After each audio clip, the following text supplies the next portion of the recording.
بسم اللہ الرحمن الرحیم۔ السلام علیکم۔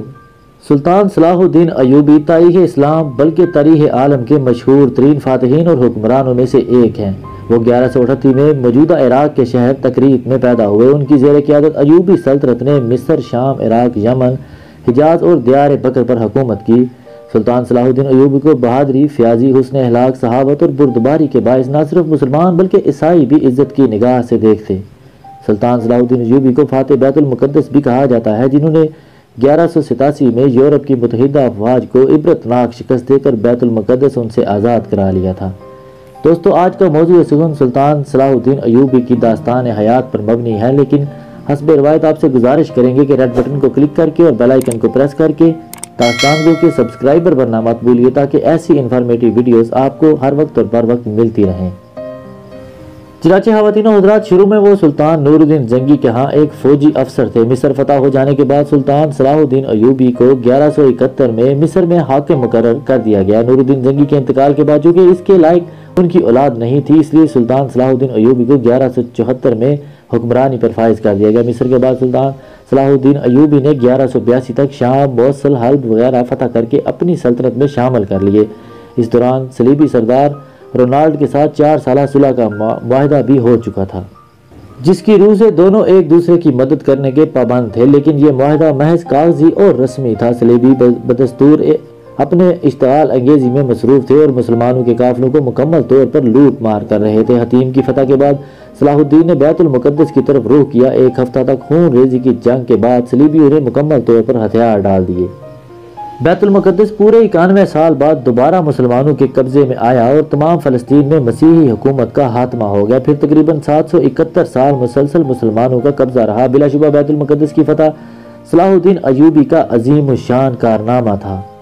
جب بیت المقدس پر قبضہ کی خبر یورپ پہنچی تو یورپ میں کوہرام مچ گیا۔ ہر طرف لڑائی کی تیاریاں ہونے لگی۔ جرمنی، اٹلی، فرانس اور انگلستان سے فوجوں کی فوجیں فلسطین کے لیے روانہ ہونے لگی۔ یورپ کی اس متحدہ فوج کی تعداد 6 لاکھ تھی۔ عیسائیوں کا سلطان کے ساتھ 11 دفعہ مقابلہ ہوا۔ سب سے اہم مارکہ رسوف کا تھا۔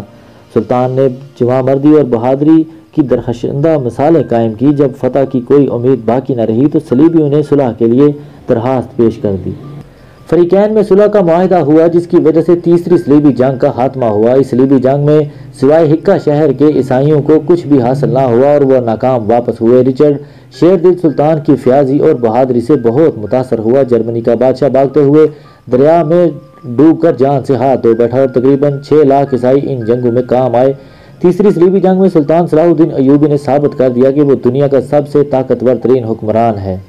1187 میں عیسائیوں کے سردار رونالڈ نے یہ جسارت کی کہ بہت سے دیگر عیسائی امراء کے ساتھ مل کر مدینہ منورہ پر حملے کی غرض سے حجاز مقدس پر حملہ آور ہوا۔ سلطان صلاح الدین ایوبی نے ان کی سرگرمیوں کی روک تھام کے لیے بہت سے سخت اقدامات کیے اور فوری رونالڈ کا تعاقب کرتے ہوئے حطیم میں اسے جا پکڑا۔ سلطان نے یہی دشمنی کے لشکر پر ایک ایسا آتش گیر مادہ ڈلوایا جس سے زمین پر آگ بھڑک اٹھی۔ چنانچہ 1187 کو حطیم کے مقام پر تاریخ کی خطرناک جنگ کا آغاز ہوا۔ اس جنگ کے نتیجہ میں 3000 عیسائی ہلاک ہوئے اور اتنے ہی قیدی بنا لیے گئے۔ رونالڈ گرفتار ہوا اور سلطان صلاح الدین ایوبی نے اپنے ہاتھوں سے اس کا سر قلم کر دیا۔ 4 مارچ 1193 میں 56 سال کی عمر میں سلطان صلاح الدین ایوبی انتقال کر گئے۔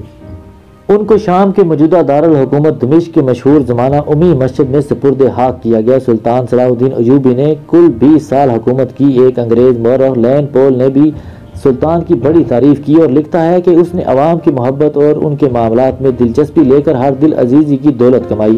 اپنا خزانہ اس نے حلقے خدا کی خدمت میں صرف کر دیا اور دیکھا گیا کہ اس کے ذاتی خزانے میں اس کی تدفین کے لیے بھی رقم ناکافی تھی۔